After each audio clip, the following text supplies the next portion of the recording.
Nah, Bapak Ibu, kita akan berbicara tentang berhala. Berhala di sini bukan berbicara tentang sebuah benda yang kita sembah. Tetapi hari ini kita akan berbicara tentang berhala dalam hati kita. Janganlah kamu mengasihi dunia dan apa yang ada di dalamnya. Jikalau orang mengasihi dunia, maka kasih akan Bapa tidak ada dalam orang itu. Mengasihi dunia artinya kasih Allah tidak ada dalam diri kita. Sebab semua yang ada di dalam dunia, yaitu keinginan daging dan keinginan mata, serta keangkuhan hidup, bukanlah berasal dari Bapa, melainkan dari dunia. Ya, epitumia, keinginan. Nah, keinginan itu bisa berubah lama-kelamaan menjadi sebuah hasrat. Ya, hasrat itu membuat kita itu menjadi seperti ketagihan.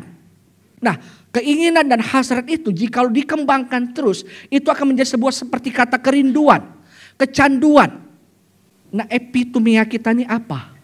Keinginan kita itu apa? Yang membuat kita itu beralih menjadi menyembah berhala dalam hati kita. Ya, segala sesuatu yang kita anggap lebih penting dari Tuhan, yang menyerap seluruh energi hati dan memenuhi tiap jengkal imajinasi kita, itulah berhala. Kalau sudah ada rasa ingin itu lebih daripada Tuhan, itu sebenarnya sudah berhala. Karena itu, matikanlah dalam dirimu segala sesuatu yang duniawi, yaitu percabulan, kenajisan, hawa nafsu, nafsu jahat, dan juga keserakahan yang sama dengan penyembahan berhala. Yang segala sesuatu yang duniawi tadi itu perlu kita buang, itu perlu kita singkirkan dalam hidup kita. Caranya bagaimana? Baca firman. Nah, yang kedua, kita biarkan mengenal Tuhan lebih dalam lagi. Nah, kalau pengenalan kita kepada Tuhan masih kurang, ayo gali lagi, belajar lagi, kenal lagi Tuhan. Lewat apa? Ya, lewat hubungan pribadi kita dengan Tuhan. Orang yang mengasihi dunia, dia cenderung mengikuti keinginan dagingnya, keinginan matanya, dan keangkuhan hidup. Kalau orang sudah fokusnya kepada ini, dia akan memiliki kerinduan atau keinginan untuk mencintai dirinya sendiri. Fokusnya kepada dirinya. Bagaimana dia memuaskan keinginan dagingnya. Bagaimana dia mencapai apa yang dibutuhkan oleh dagingnya.